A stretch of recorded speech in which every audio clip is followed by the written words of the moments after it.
The Vatican says that Pope Francis slept through the night without any crisis. He got up this morning and he drank a coffee.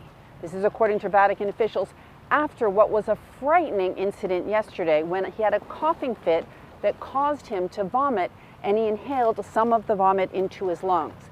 That necessitated a bronco-aspiration, which is sort of a suctioning of his lungs that doctors had to do. They say they need 24 to 48 hours just to see what the result is of this incident. The Pope apparently was collaborative and lucid throughout, but it remains a very complex situation as the Pope continues to struggle with this pneumonia in both of his lungs.